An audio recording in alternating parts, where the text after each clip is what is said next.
అనగనగా మహదేవమంగళం అనే గ్రామంలో చెంగల్రాయుడు అనే ఓ భూస్వామి ఉండేవాడు. ఊర్లో ప్రజలను మభ్యపెట్టి భయపెట్టి భూములన్నింటినీ తను సొంతం చేసుకున్నాడు. అయ్యగారు, రంగడొచ్చాడు, మిమ్మల్ని కలవాలంటున్నాడు. కలిసేదేముంది? వాడు కట్టవలసిన డబ్బు కట్టేసి వెళ్ళమను. ఇంకో నాతో మాట్లాడేదేముంది? నేను అదే చెప్పానయ్యా, కాని వాడు కౌలు కట్టవలసిన మొత్తం డబ్బు తీసుకురాలేదు. అందుకు కొంత డబ్బు తక్కువగా తెచ్చాడు. అలాంటివి నా దగ్గర కుదరదని ఎన్నిసార్లు చెప్పాను. ఇలా అయితే వాడిని ఊర్లో ఉంచడం కూడా కష్టమే. రమ్మను.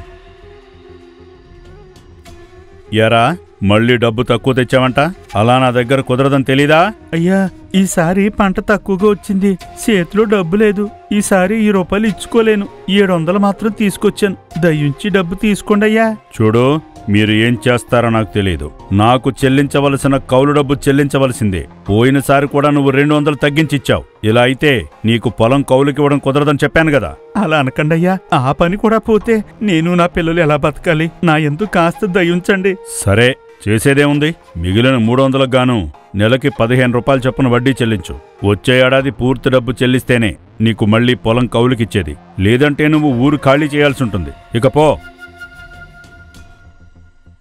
అయ్యా, పాపం రంగడు చాలా ఇబ్బందుల్లో ఉన్నాడు. ఈ మధ్య వాడి భార్యకు ఆరోగ్యం బాగోలేక పట్నం తీసుకెళ్లి వైద్యం చేయించాడు. డబ్బు చాలా ఖర్చయిందని చెప్పాడు. చూడు, ఇలా అందరి మీద జాలి చూపించుకుంటూ పోతే మనల్ని ఎవరూ పట్టించుకోరు. అయినా డబ్బు నాకు మాత్రం ఊరికే వస్తుందా ఏంటి? కష్టాలు అందరికీ ఉంటాయి. వీణ్ణి పోనీలేని వదిలితే ఊర్లో ఉన్న మిగతా వారు కూడా డబ్బు తగ్గించివ్వడం మొదలు పెడతారు. ఇంక వాణ్ణి వెనకేసుకురావడం ఆపి వెళ్ళి నీ పని చూసుకో పో. అలా చెంగల్రాయుడు తన ఊర్లో ఉన్న ప్రజలను చాలా చులకనగా చూడటమే కాకుండా వారిని అవమానించేవాడు. అది చూసి సహించలేక ఊర్లో అందరూ ఒక దగ్గర సమావేశం అవుతారు. నా చేతిలో చిల్లి గవ్వ కూడా లేదు. మొత్తం ఆ రాయుడే లాక్కున్నాడు. ఇక సంవత్సరం పొడుగునా నా భార్య పిల్లల్ని ఎలా పోషించాలి? నీకే కాదు, ఊర్లో అందరి దగ్గర వాడు అలానే ప్రవర్తిస్తున్నాడు. మన భూములన్నీ అన్యాయంగా వడ్డీల పేరుతో సొంతం చేసుకున్నాడు. మనకంటూ ఒక ఎకరం కూడా మిగల్చలేదు. ఇప్పుడు వాడు చెప్పినట్టు వినక తప్పదు. ఇలా అయితే మనం పస్తులుండక తప్పదు. వీడి నుండి మనకు విముక్తి లేనట్టేనా? ఇక మన జీవితాలు వాడి మీద ఆధారపడి ఉన్నాయి. వాడు కనికరిస్తే మనం ఊళ్ళో ఉండగలం. లేదంటే ఉన్న ఇల్లు కూడా వడ్డీ పేరుతో వాడు సొంతం చేసుకుని మనల్ని ఊరు నుండి తరివేయడం ఖాయం. మనమంతా ఇలా చేతగాని వాళ్ళలా కూర్చోవడం వల్లే వాడి నాటకాలు కొనసాగుతున్నాయి. ఇక అవి కొనసాగడానికి వీల్లేదు. వాడి నుండి ఎలాగైనా మన భూములు సొంతం చేసుకోవాలి.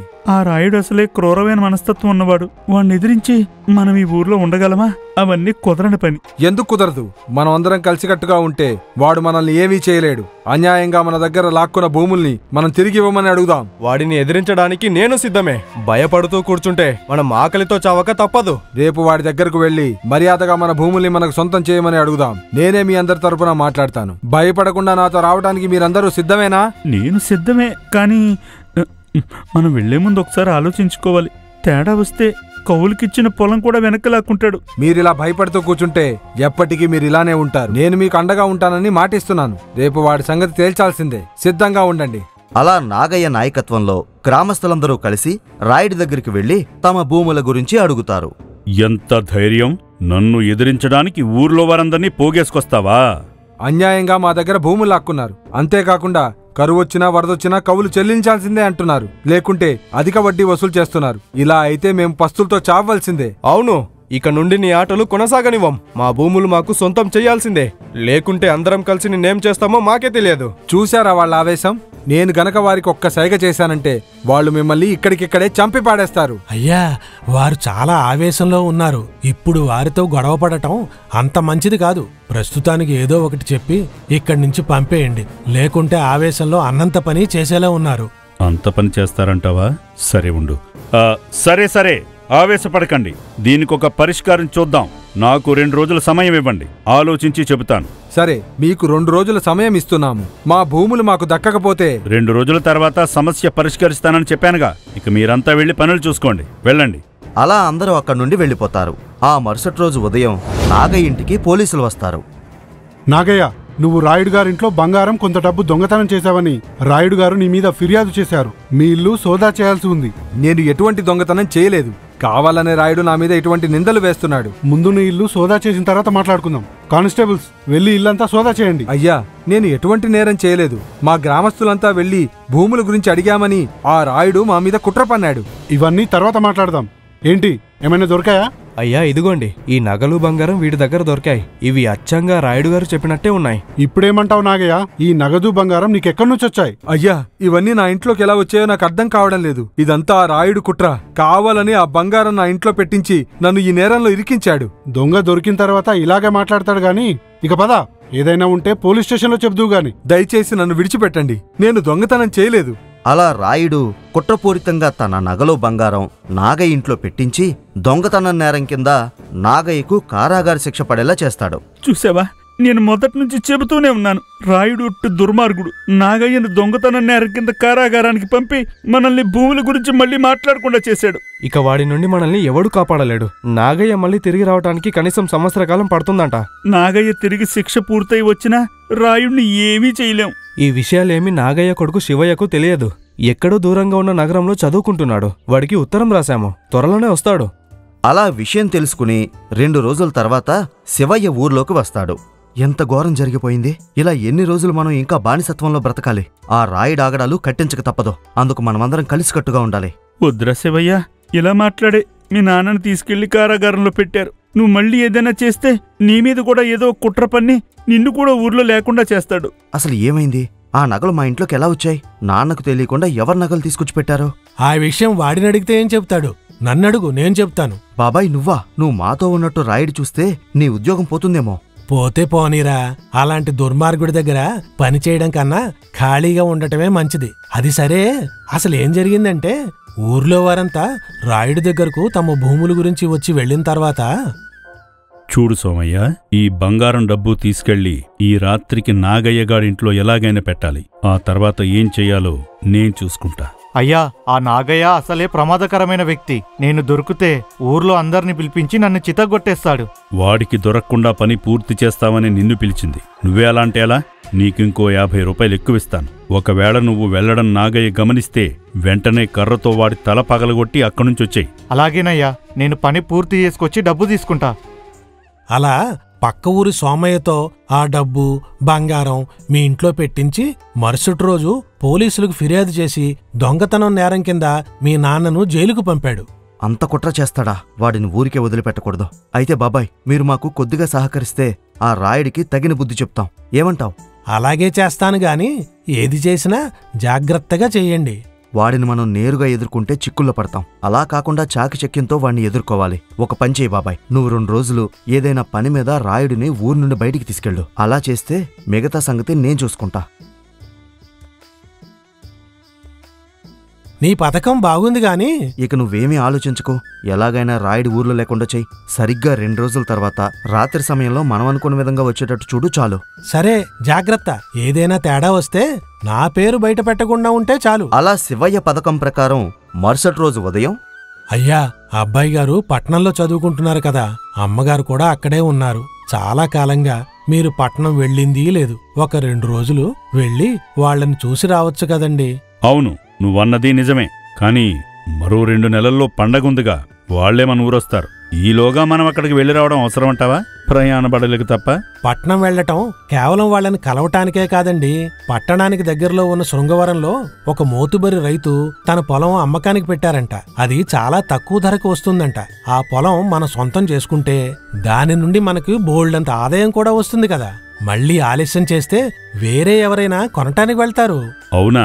సరే, అయితే రేపు ఉదయమే మన ప్రయాణం. నేను చెప్పానని చెప్పి సేనయ్య దుకాణంలో కొన్ని మిఠాయిలు కట్టించుకురా. అబ్బాయికి వాడి దుకాణంలో మిఠాయిలంటే చాలా ఇష్టం. అవన్నీ నేను చూసుకుంటా.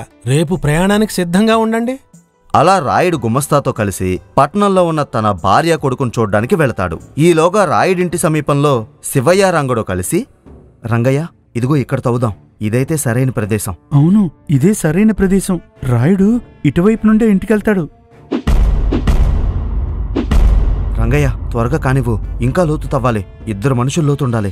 మనమిద్దరమే కాకుండా ఇంకా ఎవరినైనా సాయంగా తెచ్చుకునుంటే బాగుండేదేమో. చూడు, ఈ విషయం అందరికీ తెలిస్తే ఎవరో ఒకరు రాయుడికి మనం అనుకున్నది చెప్పేస్తారు. మన పథకం మొత్తం పాడైపోతుంది. ఇంకా కొద్దిసేపు తవ్వితే పని అయిపోతుంది. అలా కొద్దిసేపు తవ్విన తర్వాత, రంగయ్య, ఇక చాలు. ఈ మాత్రం తవ్వితే సరిపోతుంది. పద, మళ్ళీ తెల్లారిపోతుంది.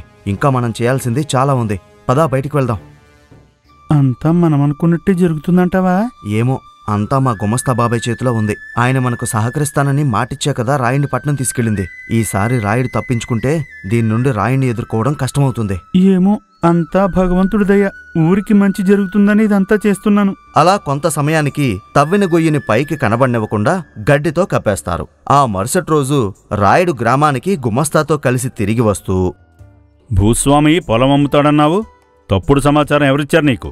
నీ వల్ల 2 రోజులు ప్రయాణం చేసి అలసిపోయాను. ఏమోనయ్యా, నాకేం తెలుసు? నాకు ఎవరో చెబితే నిజమేననుకుని ఆ భూస్వామి దగ్గరికి వెళ్ళాము.